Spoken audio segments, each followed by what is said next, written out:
for something to happen to her every day. The thing I took away from Rachel's challenge the most is to always be kind to people no matter what, because you don't know what they're going through and you never know how words will affect them personally. Every day she writes words and more words just to spit out the thoughts that keep floating inside. And she's strong when the dreams come, 'cause they take her, cover her, they are all over. The reality looks far now, but don't go. How can you stay outside? There's a beautiful mess inside. How can you stay outside? There's a beautiful mess inside.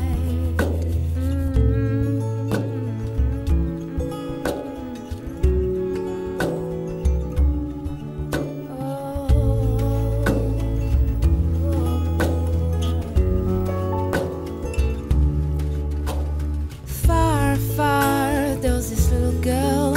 She was praying for something. The individual that crossed my mind the most while watching the challenge, Rachel's challenge, was myself. I've been on both sides of the spectrum. I've been bullied as a freshman in high school, and then as I've got bigger, I decided that I was going to return the favor to some people. And you know, when you're on the side where you're being bullied, it makes you feel like garbage because everybody's just picking on you, and because of just one thing or another. And then when you do the bullying, it doesn't really, you don't feel better. You're just going ahead, and I think you just do things sometimes to try to fit in. And I wish I would have known about something like this beforehand, because you know, the bullying aspect of it, it's not fun. You're making other people feel bad about themselves and making other people just uncomfortable in school. She was praying for something good to happen to her. From time to time there are colors and shapes dazzling her eyes, tickling her hands. If I could tell a person one thing about Rachel's challenge, it would be that you never know how much you can affect somebody. And just thinking about Rachel and how much she's affected us in our schools and in our community, just thinking about how much you can impact the people around you. Tickling her hands, they invent her new world with oil skies and aquarelle rivers. But don't you run away already, please don't go. How can you stay outside? There's a beautiful mess inside. How can you stay outside? There's a beautiful mess inside. Take a deep breath and die. I think what I want our school to take away from Rachel's challenge is how important it is for us to come together as a student body.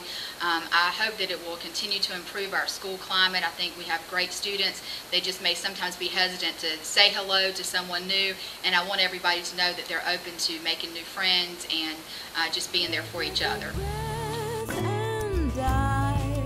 There's a beautiful mess inside. How can you stay outside?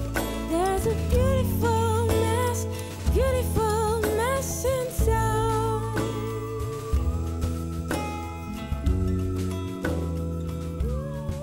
Who did I think about most when I heard of Rachel's challenge? I thought of Russell O'Neill, who fought a battle with cancer, and although he didn't live to see the impact he made on others, he really touched a lot of people's lives.